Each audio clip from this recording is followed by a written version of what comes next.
দেখো আমার লজ্জাবতী গাছে কি সুন্দর ফুল ফুটেছে, কালারটা খুব মিষ্টি। তো হ্যালো এভরিওয়ান, গুড মর্নিং। কেমন আছো সবাই? আশা করি ভালোই আছো, আর আমিও ভালো আছি। তো আর একটা ছোট্ট ভিডিওতে তোমাদের অনেক অনেক ওয়েলকাম। আজকে হচ্ছে মঙ্গলবার, তো আমি স্নান করে চলে এসেছি। একটু পুজো করব, করে তারপরে একটু বেরোবো। কালকে না এত বৃষ্টি হয়েছে, পুজো করার পরে আর বাসনগুলো ধুতে পারিনি।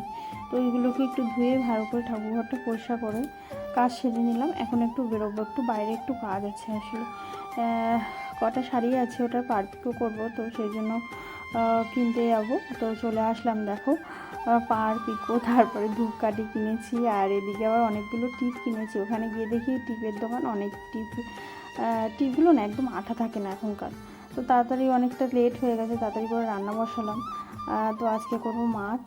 আর এখানে আবার কলার খোসা ছাড়াচ্ছি। মেয়ে বলছে, মা এগুলো দিয়ে কী করবে রান্না? আমি বলছি হ্যাঁ, এগুলো রান্না করবো।